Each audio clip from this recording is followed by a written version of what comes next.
get to confirm two more in that time, well, then you're likely ending up at like 18 correct if you kind of did it slowly and did it well there. But with Okay. that being said, have we done this passage before? I use it kind of frequently because it's a good like prep for right before the actual test. It's usually not too bad, but No, I haven't seen this one okay, before. awesome.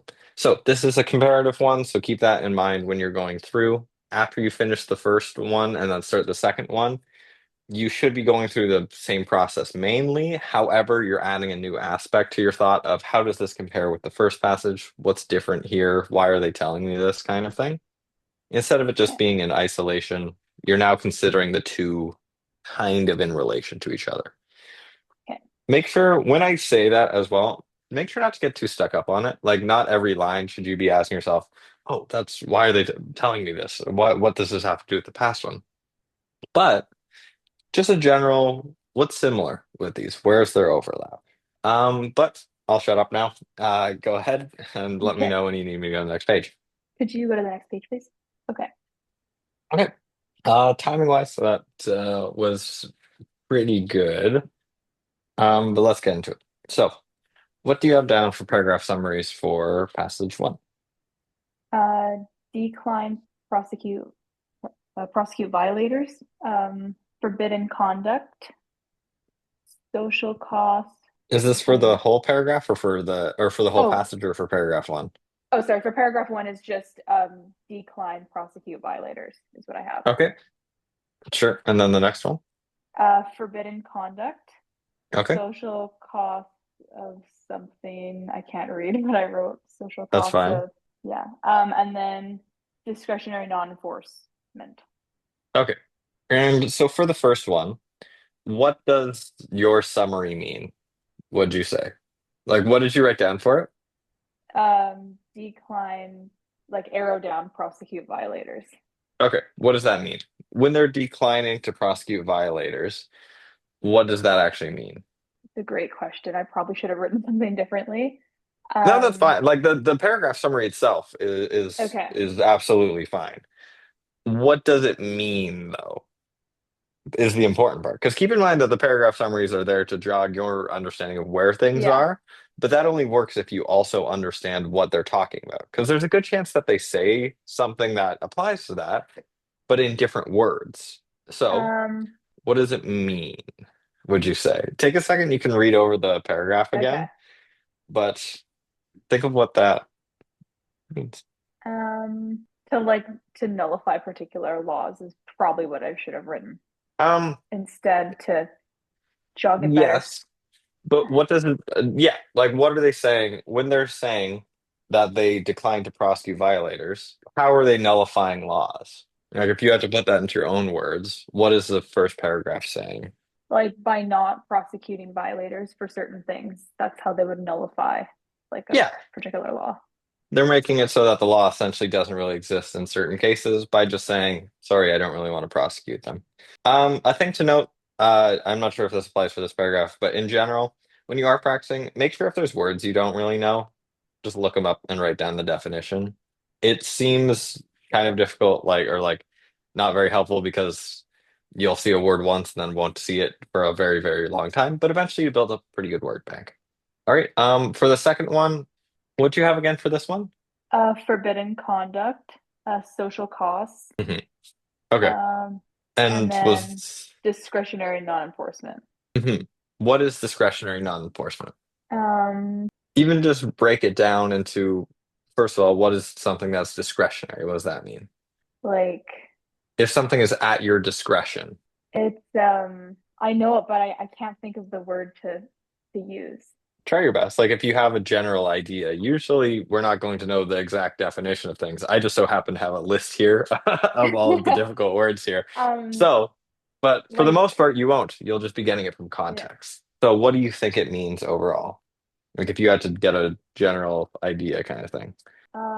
like discretion, like your like judgment, maybe like your own Yes. judgment. Okay, Yeah, exactly. Discretion is, in an exact definition, the freedom to decide what should be done in a particular situation, but the ability to use judgment to decide course of action, essentially. So then, discretionary non-enforcement is just using one's judgment of when they should or shouldn't enforce a law. So then that makes that a bit easier because even though we don't have to like really look into the text to think, okay, what do they mean by discretionary non-enforcement? Because they don't really distinctly state it. They kind of talk about or allude to it, but we know it's non-enforcement based on one's discretion. So the only other things I would note to have in this one for paragraph two are this is where they largely make some amount of their case. They talk about that general laws are over-inclusive and they punish too much. But if you try to make laws specific, you produce loopholes. And then non-enforcement or discretionary non-enforcement is their solution to that. Okay. So paragraph one is them saying that police have the ability to nullify certain laws. And then going, why is that? And then we're given an explanation for why that is. Because general laws are too broad, specific laws, too many loopholes. So then we make them broad to make it so that police can enforce them or not. So an important thing to have in this is that this is the body of their argument. This is the body of their explanation at the very least. The Okay. structure here is kind of question, answer, caveat, which is almost as frequent a structure as the one that we have seen more frequently, where it's like topic A, topic B comparison, or yeah, that's probably the most common second one, or just kind of starting information, information conclusion. But yeah. So, anyways, and then at the end, we have that caveat. We have a thing where it's saying, well, if the law enforcement agency does a bad job of this discretionary non-enforcement, then the legislator can kind of get mad at them if needed. But yeah, what does capricious enforcement mean is probably the other second really difficult, weird word. I've never heard the word capricious before, so I have no idea. I've Um, heard it pretty infrequently, but yeah, it's not a common word whatsoever. So let's continue through. There, I believe, is a question later in which we can kind of derive what they're talking about from it, which oftentimes you can. This is a test after all. You can kind of try to guess what they mean by the own test. What about passage V? What do you have down for this?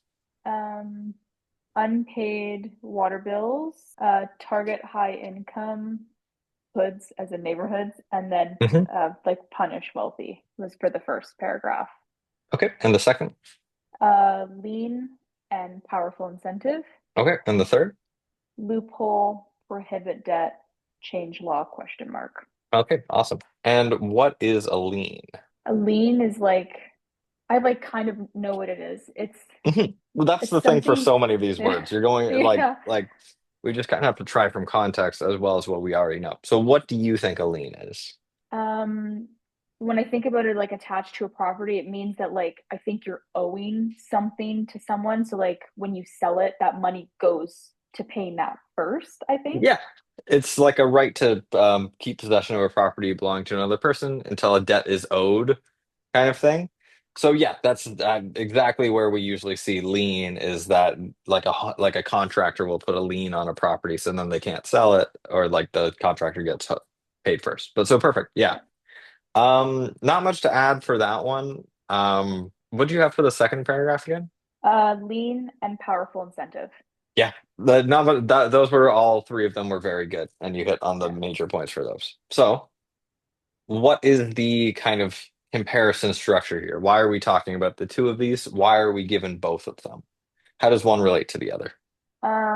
A is talking about like enforcing laws and um like It is talking about enforcing laws.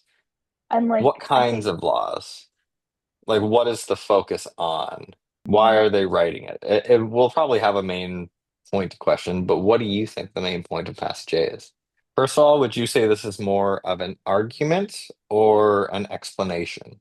I think maybe an explanation.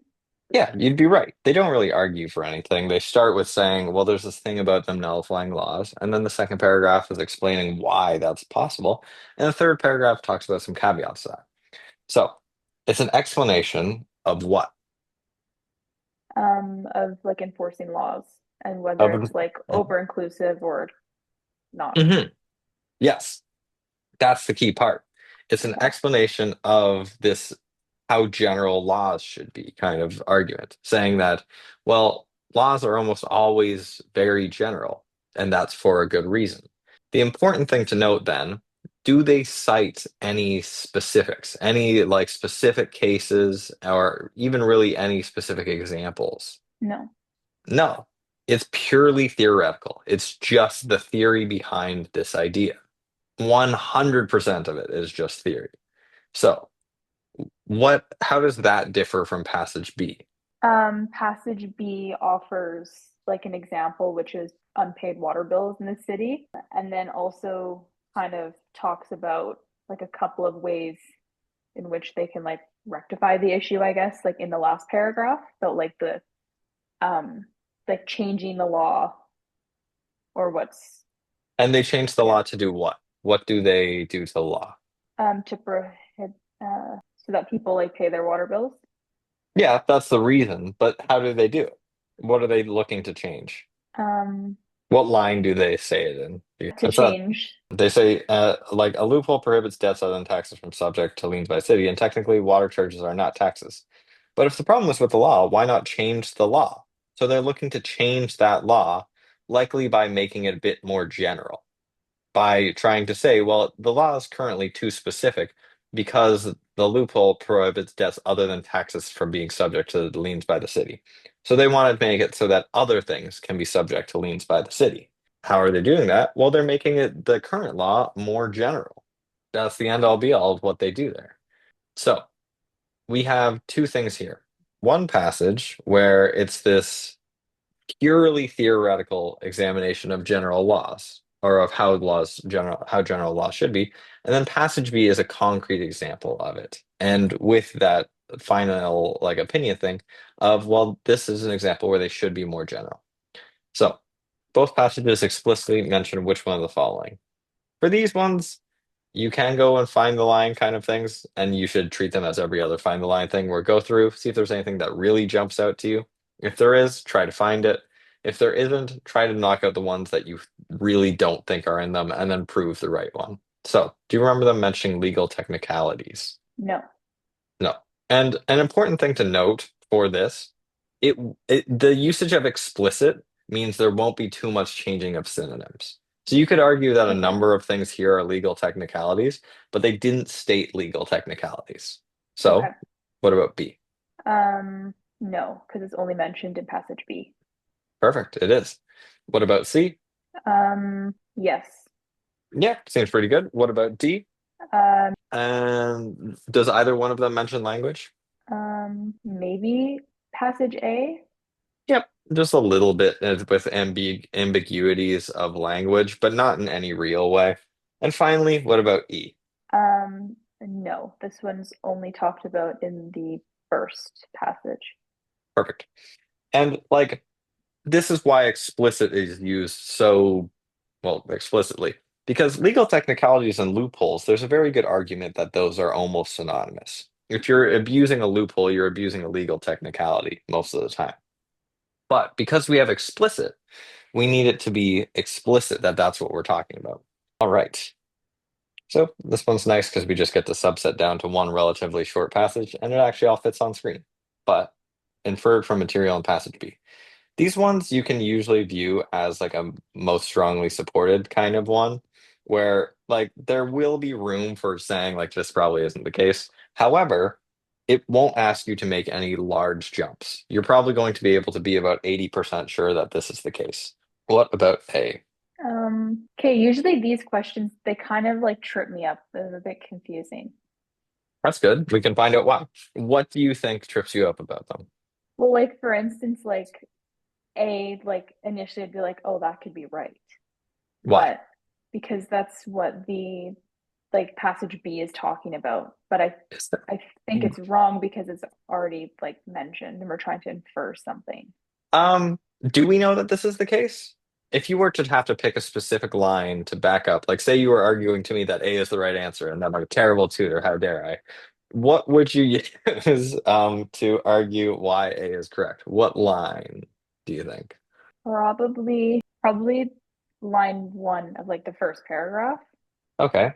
So take that then, and then consider that we're in New York City with uh, 27 million people or whatever it is. Well, then would that be most water customers in the city? No. That's the reason that we can knock it out. Be really, really Okay. careful when they use any strength word because most of the time, okay, not most of the time, some of the time, that's going to be how you knock out the answer choice. Because if Okay. they said some water customers or many water customers, well, then those are both ones where we can kind of infer it. Like some at least one, and many is just a lot. Many is usually not too strong an answer choice, but no one in their right mind would argue that 231,000 is not many.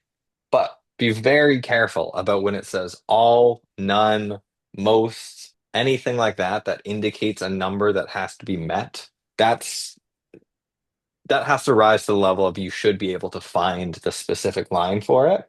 And this is where it comes in handy with the whole idea of you're just trying to get as many right as possible, not necessarily answer all the right questions or all the questions, because that's one where you can prove to yourself, well, that's not the case. And the right answer, when you pick it, you will be able to be 100% certain. So it's not Okay. that one. What about B?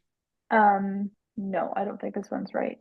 All right. And Um, I think it's wrong because first it used most, which is strong language. And second, yep. at the bottom of the first paragraph, it talks about to make examples of a few privileged residents, they're going to target these high income neighborhoods.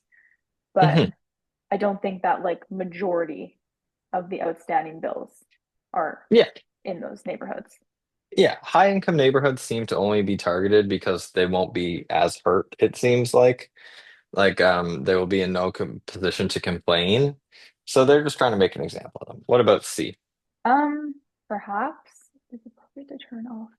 I think like maybe this could be right. It seems reasonable. We'll keep it around for now. What about D? I don't think this one is right Why not? because in the first paragraph it talks about that the officials are planning to selectively cut the water off in a few residences to show that they're serious about collecting the debt. So I feel like D would be wrong because they wouldn't be proposing that if they've already tried to do it. I don't know if that, Okay. What about E? I don't know about this one either. I'm kind of 50-50. Um, All right.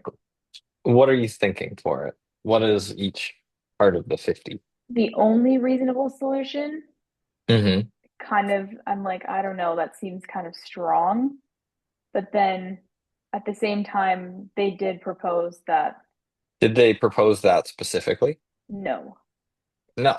So then those two things in conjunction, it seems like they're going forward to say, well, why not just make it so that allowing liens for fee like for water charges as well as taxes. But what if they're changing it to just be for all fees? What if they're changing it for this specific one? What if and then another 10 what ifs in conjunction with the only means that this is going to be at the very least too strong for us to say we can safely infer. So Okay. let's start at the top here. C. It is appropriate to turn off the water of high-income residents in the city who pay their water bill a few days late. Can you think of any issues with this? Yeah, like maybe like why is it not appropriate to turn off the water for all people who don't pay and why just high income residents is what I'm thinking. I'm not You're on the right track there. The thing to note about this is the author never actually says it is appropriate. The author just says, well, okay, or that it is appropriate, the author not necessarily even having to. No one says that it's appropriate to. The officials are planning to do it.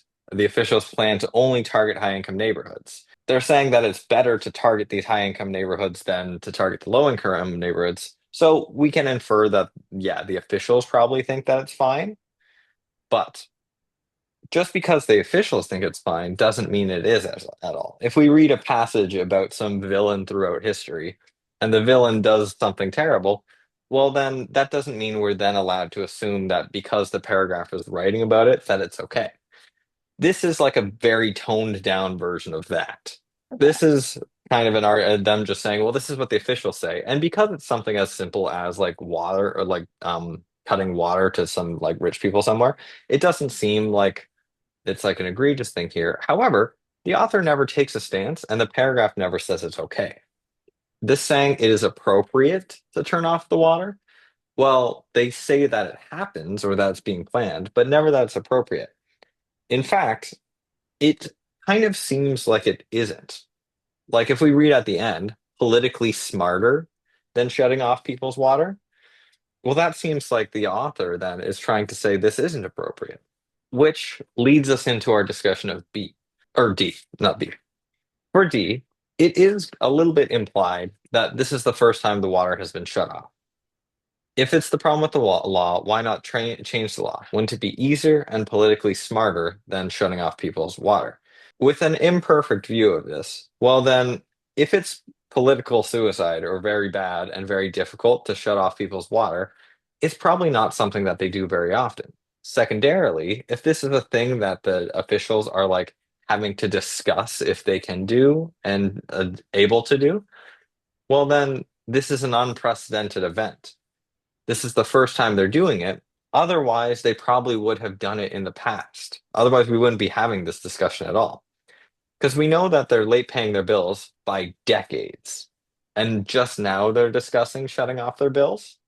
So then it's probably a fairly safe bet, at least 80%, I would say, that the city, in at least recent years, and that makes it a bit easier to swallow as well, in just recent years instead of like in all time, the city has rarely turned off the water bills because people haven't been paying them for decades and we're just now having the discussion. Okay.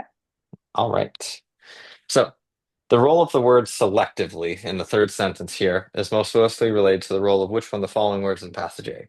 First of all, the way to go about these is obviously read this part first. You can usually just read like the line above and below it and kind of understand how it figures into the passage. So go ahead, first of all, and then we'll discuss it.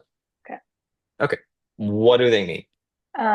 They're only gonna cut off like a few residences being those high income neighborhoods.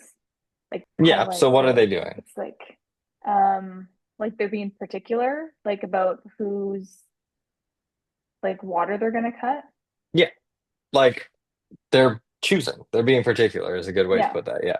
So that's what we have. Let's see if we can find anything. So start at the top. What do they mean by particularly here?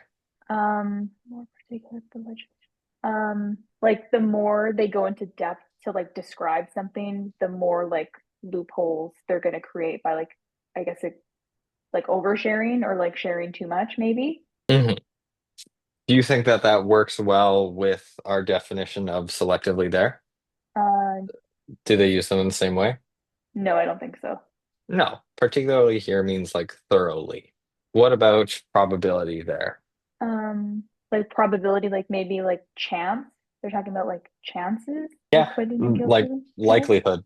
So do you think that that is similar to how we're using selectively? I don't think so. I would agree. It's just likelihood. So what about alternative? Um, like different or other. Yeah, literally just alternative, another option. And finally, discretionary. Like maybe I could see this working, like judgment, using your like judgment. Yeah, they're choosing when to, because when they're doing selectively, they're selecting, they're choosing who. It just so happens that the selection is pretty easy. They're choosing just the rich people there.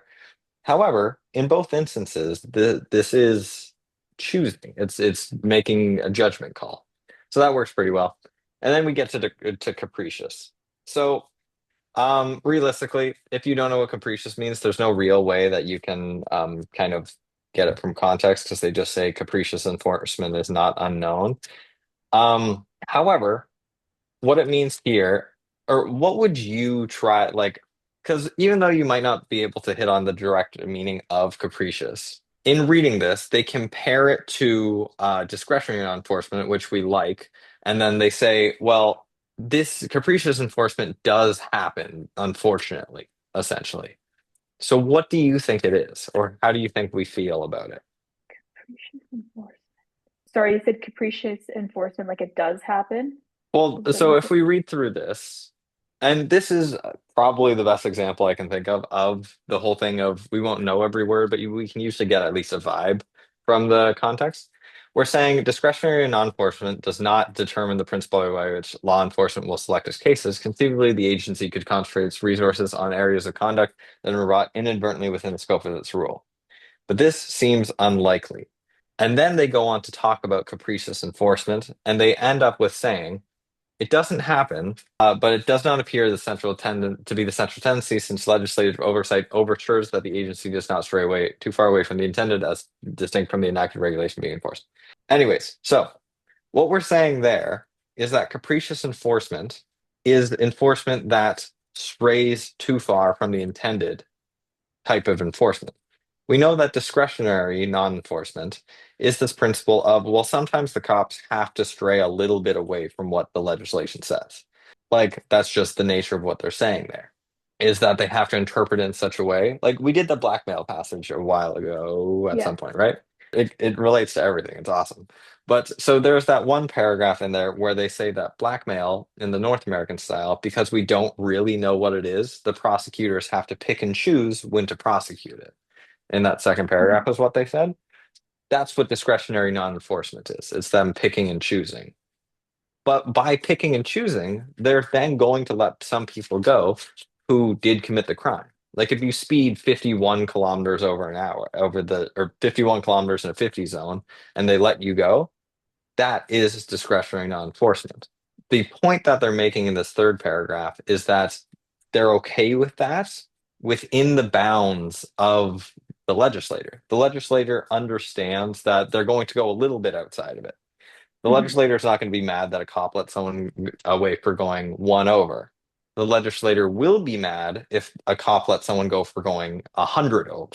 Okay. Capricious means a sudden change in mood or behavior or a random action. So, with that understanding, capricious behavior would mean random enforcement, where it's just kind of all over the map. And we can Okay. get that while we would never be able to assume that it means random enforcement. That's much too far of a jump to get from context.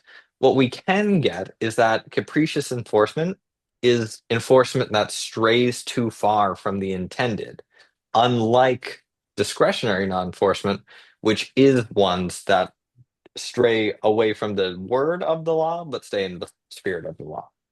Okay. So, Initially, when you were describing yeah. that, I thought maybe it would be like the opposite or something farther away from Mhm. that definition of discretionary. Okay. Yeah, which is how we should be looking at it. If we're comparing it, then we know it's going to be some way different. And then we just get informed by everything else there.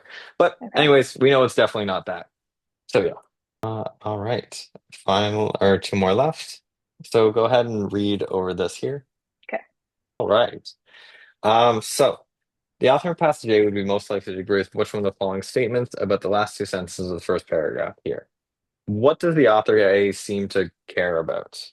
The interesting thing about these kind of thought ones is that the right answer is never going to be really one of those ones where it's like, who knows? Like, you will be able to correctly infer from it, even if it's just a little bit, you would still kind of be able to correctly infer. So, like, it'll never be one where you're just like, I have no idea why they would have an opinion on this whatsoever, which makes it a bit easier for some of them. So, what do you think about A? I don't think so. Okay, why not? I'm You're right actually that not it's not quite correct. sure. What do you think the author's opinion would be on this? Would they have one? I don't think so, no. No, we simply have no idea. Like, maybe they do. They just certainly don't write about what their opinion is. We don't know when the author of Passage A thinks that plan should be implemented. We just know that Passage A seems to like over or like seems to like general laws and really doesn't really seem to like specific laws. But that's all we really know. We just know that they like more general laws. We don't know when they should be implemented. What do you think about B? I don't think this one is right either. Okay, why not? Do you think that they would agree with this? Do you agree Uh, with this? Is a good way to look at some of these odd ones. Do you like for a lot of the answer choices, a thing about it will be we're just looking for the best one. So sometimes they make them really, really easy to agree with. at least the plan would have a lower social cost than would turning off the water of all 231,000 households that had not paid on time. Do you think that turning off the water to a few residences would have a lower social cost than would turning off the water of 230,000 of them? Probably. Probably. Like the people who are affected are going to be mad regardless, Yeah. obviously. But if you're only, we'll say 10% of them are these households, if you're only shutting water to 23.1 thousand instead of 231,000, well then that's like 11 211,000 210 200 and some odd thousand households that aren't mad at you. So while we don't really know, the way that we can say what do we know is that this probably isn't the legislator's intent. The legislator does not want to shut off people's water. The legislator just wants people to pay their water bills. So then B would probably agree with this because this plan here would have a lower social cost, and this isn't the legislator's intent. So then we should be doing anything possible to rectify the issue within the legislator's intent, which this is closer to. Hence, at least is why they put that there. But so what about C? Um, I don't think this is right. Hmm. Why not? Um, it's something about like the history of enforcing over-inclusive rules that I think is wrong. Um, What does passage A think would be the reasonable response here? Well, the non-discretionary or the discretionary non-enforcement yeah. law. Which then, and how are we able to implement that? What do we need to be the case in order to have discretionary non-enforcement as a possibility? What kinds of laws? Like ones that don't punish too much because the people who are enforcing them like use their judgment to enforce. Ones that are, yeah, general enough to have this is the thing. Because the issue here is that this law is too specific, right? It's like that water isn't a tax, so therefore you can't put a lien on the house. So passage A would probably say something like, okay, well, just make your laws more general. Your laws are currently too specific. If you make them more general, well, then we can make this better. So for C, the author of passage A would probably say something to the effect of that the only reasonable response is to make the laws more general and to allow liens for water fees. We have no idea if passage A thinks that shutting off everyone's water is reasonable or not. I Okay. don't think it is. That seems kind of crazy, like just with short notice, but whatever. What about D? Um, I don't All know right. about this one. Um, I want to say no. You would be right that it's not, but why? This one doesn't have this one's reason is a bit different than the other ones. So for D, the reasoning as to why for D, author A would probably agree with it if we're being realistic here, because author B wants these more general laws and would want this solution to be solved with no one's water being shut off. The reason why we can say it's not the right answer, however, is because of what the question is. Which one of the following statements concerning the plan? Well, this isn't a statement, this is a statement of another plan that could be suggested instead. This plan would then be changing the law. To do this, they would have to change the law. So pay very close attention to what the question is asking. If they were asking, what does the author think would be the best scenario? This is probably a lot better. But concerning the plan, what do they think about the plan? Well, the only thing we know that they think, because we don't really know much about what they think on like more practical issues, we just know that, yeah, at least the plan would be a lower social cost.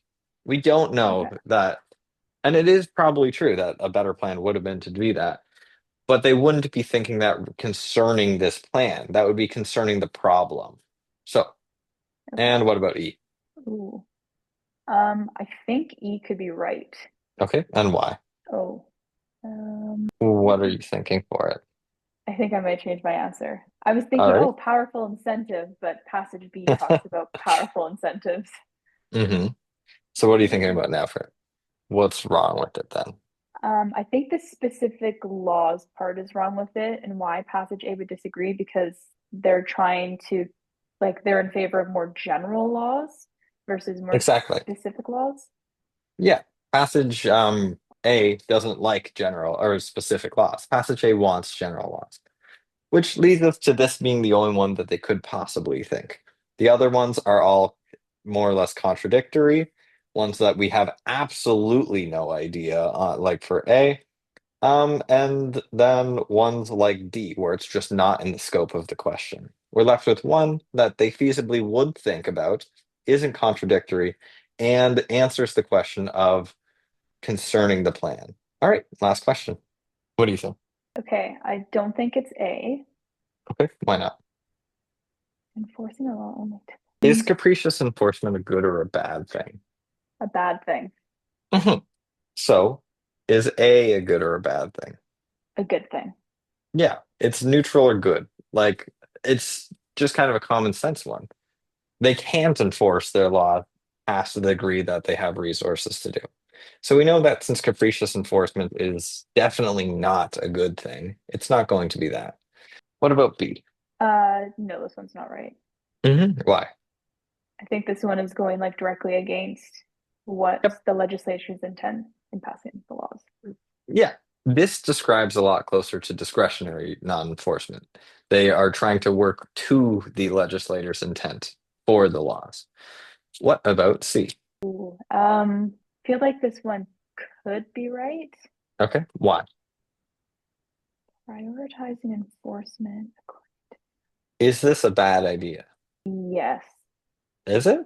If somebody is murdered and somebody also jaywalks, which one would we say should be enforced first? Or like, Murdering some. yeah. So this is saying prioritizing enforcement of the law according to the amount of damage caused. We know capricious enforcement is bad in some way, bad for law enforcement, bad for the country, whatever. But we know that's bad. So just like how A here is kind of just like a reasonable enough thing. Well, prioritizing enforcement of the law according to the amount of damage caused by crimes is what law enforcement already do generally. And we generally agree that usually the right thing to be doing. So, and even within our definition of capricious enforcement, we're saying capricious enforcement is random or like have like mood swingy kind of thing. This still has a definite order of prioritization. What is most important comes first. So, what Okay. about D? I feel like this one could be right. All right, why? Um, because capricious enforcement has like that kind of all over the place enforcement. Like there's no Hmm. like set of rules that it really follows. It's kind of just like all over the place. That's reasonable. And Not, what do you think about E? oh, not following. They're Yeah, similar enough. So, which one do you think is stronger and why? I think E is stronger. Okay. Not following intent. Shoot, I don't know. I'm like second guessing myself That's now because okay. I'm Read rereading. through, yeah, read through the last two lines of this, like from reasonably from capricious enforcement down. Okay, okay. I think E is right because it's not straight because like the legislature is because the legislative oversight it like ensures that that enforcement like doesn't stray from what's supposed to be enforced. So not For D, you're so it's not D. You're right that it's E. okay. Let's think further into why D isn't the right answer here. So, capricious enforcement ignores the intent of the law, is what we're being told. It does not appear the central tendency since legislative oversight assures that the agency does not stray too far from the intent, from the intended, from the intent. But we don't know why police officers ignore the intent of the law. This is not understanding the difference between letter and intent of the law, but capricious enforcement completely leaves open the possibility that they do understand it and are just willingly being bad cops, kind of thing, is what the assumption we have to make there is that, well, yeah, maybe there are some cops who enforce randomly because they don't know the difference. But maybe there are other cops who don't and who enforce randomly because they know the difference, or even in spite of them knowing the difference, but they do it nonetheless. For D, it's Yeah. too general for us to answer it. It's perfectly true. Maybe like it's possible, not true. It's perfectly possible. However, we don't really know. E, however, is exactly what we're looking for, not following the intent of the legislature in enforcing the law. Well, that covers all of our scenarios. That covers the scenario in which they don't understand the difference. That also covers the scenarios in which they do understand the difference, and everything else that is covered by capricious enforcement. Okay. All right. So we